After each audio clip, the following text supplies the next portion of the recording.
Most traders completely ignore top-down analysis, or they do it completely wrong. However, doing top-down analysis properly and understanding its use cases can boost your win rate, help clarify the markets, and show you where price might want to go next. When I started doing top-down analysis properly and really understanding how to use it and why to use it, I started making much more money in the markets, and my analysis became much more clear and much more easy. So let's not waste any time, let's jump into it and start. So because this is so straightforward, it won't be a long video and it's very, very simple to follow along and learn.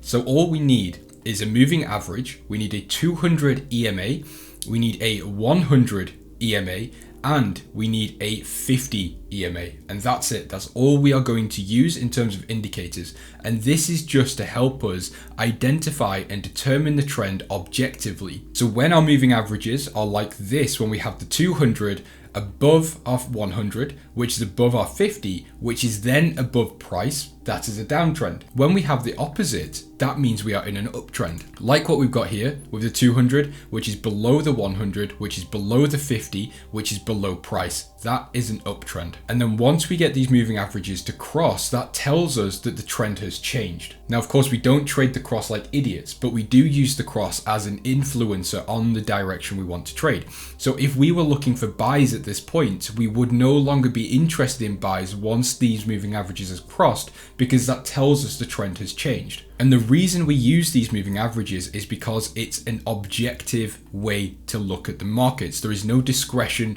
involved whatsoever. So we cannot argue that this is a bearish trend. So we have these moving averages on all of our timeframes, on all of our charts. So we start on the monthly time frame, and you've probably noticed that we're not using candlesticks. And the reason that we don't use candlesticks on top-down analysis is because candles can look very messy.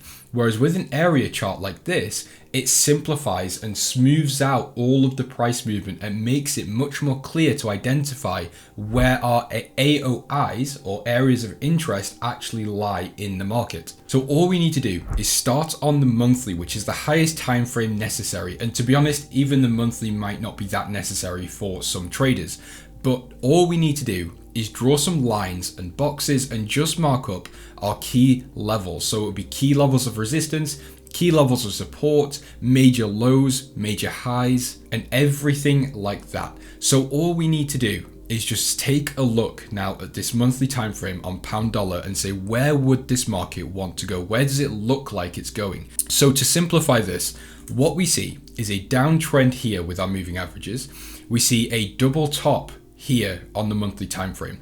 We can see that we are in a short-term bullish trend. We've got these lows which are printing higher lows overall. So although objectively the direction of the market is bearish, this short-term trend is bullish. Now when I say short-term, of course this is a monthly time frame, so take that with a grain of salt. But again, we're just using this as reference. So where this market most likely wants to go from here is actually higher.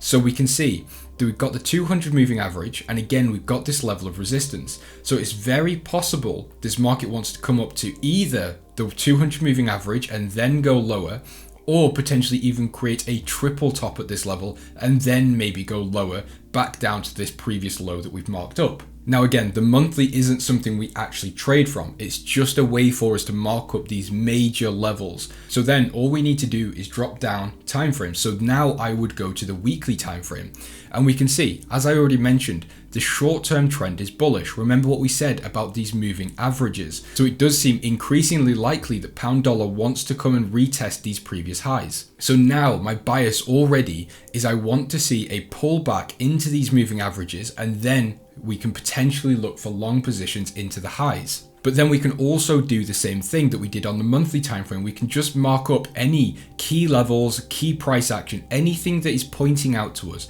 This is fully discretional. So if you don't trade support and resistance, or you don't use trend lines, or whatever you do use that I don't use, you can just apply it. And again, this is just a discretional way to help you identify where the market most likely wants to go and what type of time horizon you can expect that to take place. So right now, nothing has really changed. I've still got the monthly levels. All I'm doing now is looking at this shorter term trend. So now I'm going to drop down to the daily time frame.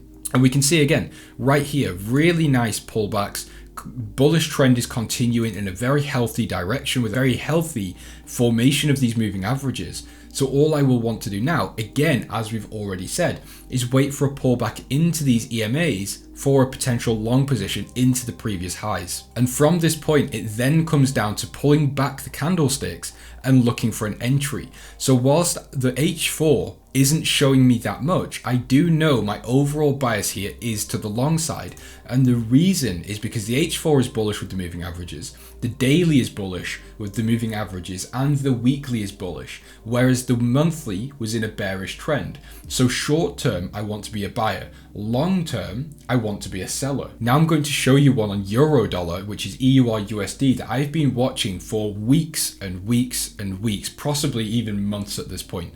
So this is a brilliant use case. It's a perfect example of why using very high time frames can start influencing your bias and showing you things that you might not have noticed in the first place. So I trade fibs and trend. So I draw the fib from this high all the way down to this low. Now what we can see on EURUSD is very clear. So we've got this bearish trend overall on a monthly time frame. We've seen this sort of double top pattern here. Now what we've also got, although it's kind of a double top, you could also consider this actually a lower high. It really depends how you want to view it. But we've got these top formation right here. Now we're coming back up into this level. Now if you notice what else is here, we've got the fib value zone. Now you may not trade this, I do, it's a core part of my strategy. So my technical strategy is actually coming up on this monthly time frame. Now, of course, I'm not going to trade on the monthly. I'm not going to buy here with a stop loss all the way up here. That would be ridiculous. But I can use this for a longer term idea, keep it in mind and keep it with a bias. And what we can also see is these levels line up with these previous lows over here. So this is a previous support turned resistance, and we're pulling back into this same level again.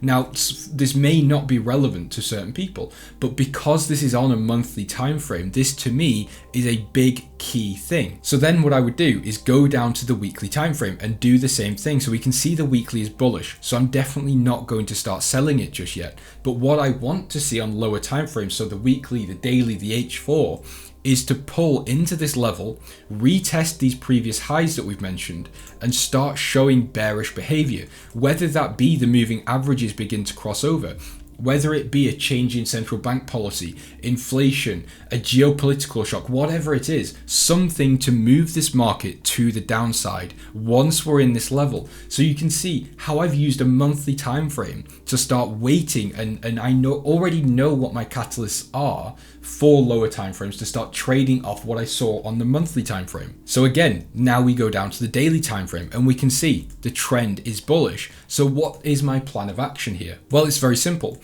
Short term, I will be looking for buys because again, the weekly is bullish, the daily is bullish, and the H4 is bullish right here with the moving averages, as we've already mentioned. So short term, I want to be a buyer. Long term, I want to be a seller. So in theory, all I have to do is buy into this zone, wait for my catalyst, whatever that may be, and then be a short seller. So this is how you can use higher timeframes to really influence your trading, your direction, and see where the market wants to go very obviously, very quickly, and very easily, to then apply that to lower timeframes for you to trade on. Now, something else you can use is an RSI, which is a relative strength index, which you see down here. Now, some people don't like RSIs, some people don't like indicators, other people do like them. I like to use them as a way to see the market, or a way to see price in a different view. So as we can see, when we have these overbought or these lows and highs on EURUSD, we see the RSI become oversold, overbought, and oversold. So this could be another thing to layer on. So as I was saying, I might want to wait for EURUSD to get back to this previous high to double top in our fib. But I also then might want to see this RSI become overbought. And again, it's just layering on these extra factors in the market just to give you that bias, give you that direction, give you those ideas. But then this can also work in the opposite view. So rather than looking for entries, you can use it to look for exits. So we can see after Eurodollar had this move to the downside, the RSI was very oversold. So as soon as the RSI starts becoming oversold and surpassing or coming lower than this 20 band, we may want to look to take some profits off the table. Or if you're a mean reversion trader, you may actually want to start looking to buy down here. There are so many different ways to use higher timeframes to make money on lower timeframes, it's ridiculous. I can guarantee as soon as you start taking your top-down analysis seriously and you apply it properly and you find out your rule set, the way you want to analyze them that makes sense, you will see a massive improvement in your trading overall. Not just in your results, but also in the clarity and the analysis that you conduct before taking those trades.